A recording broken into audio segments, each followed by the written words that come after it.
নমস্কার বন্ধুরা, আজ আপনাদের সঙ্গে ঝিঙ্গে দিয়ে একদম নতুন ধরনের একটি রেসিপি শেয়ার করব। এই রেসিপিটি আপনারা তৈরি করে ভাত, রুটি, পরোটা যে কোনো কিছুর সঙ্গে পরিবেশন করতে পারবেন।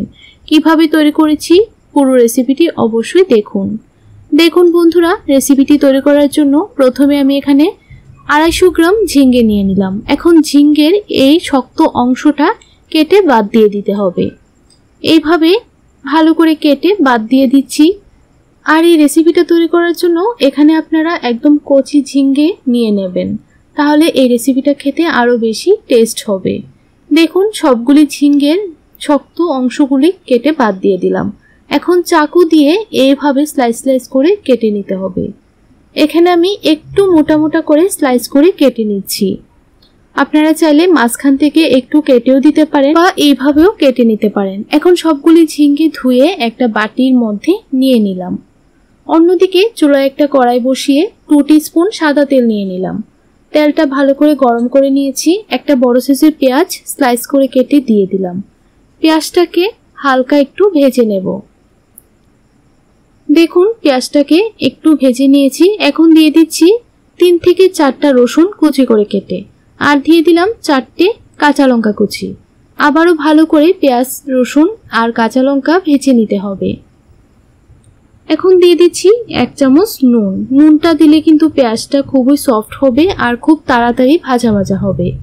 দেখুন, নুনটা দেবার পর ভালো করে ভেজে নিয়েছি। এখন 1/2 টিস্পুন হলুদ গুঁড়ো, 1/2 টিস্পুন লঙ্কা গুঁড়ো, 1/2 টিস্পুন ধনিয়া গুঁড়ো আর 1/2 টিস্পুন জিরে গুঁড়ো দিয়ে দিলাম।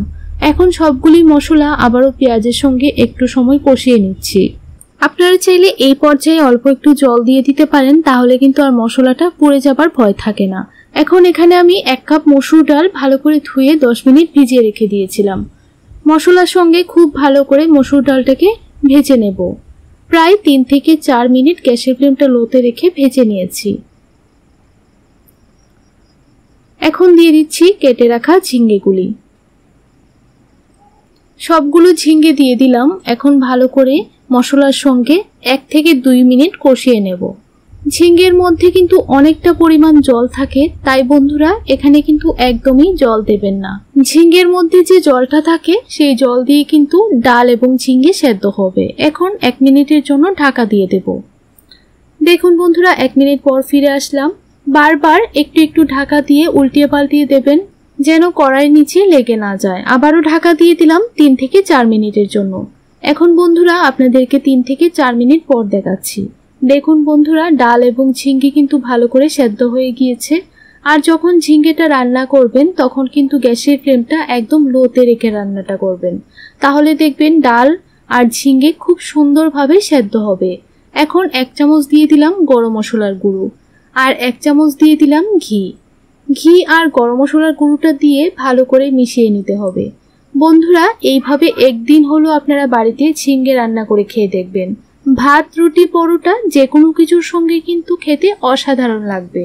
এখন 1 চামচ চিনি দিয়ে দিচ্ছি। চিনিটা দিলে স্বাদটা ব্যালেন্স হবে, খেতে আরো বেশি ভালো লাগবে। চিনিটা দেবার পর ভালো করে মিশিয়ে নিয়েছি আর 1 মিনিট রান্না করে নিয়েছি। এখন একটা প্লেটের মধ্যে সার্ভ করে নিচ্ছি। বন্ধুরা, আপনাদের কাছে রেসিপিটি কেমন লাগলো অবশ্যই কমেন্টের মাধ্যমে জানাবেন। ভালো লাগলে চ্যানেলটিকে লাইক, শেয়ার, সাবস্ক্রাইব করতে একদমই ভুলবেন না। তাহলে বন্ধুরা, আজ এই পর্যন্তই। দেখা হচ্ছে নতুন আরেকটি রেসিপির সঙ্গে। আপনারা সবাই ভালো থাকবেন, সুস্থ থাকবেন।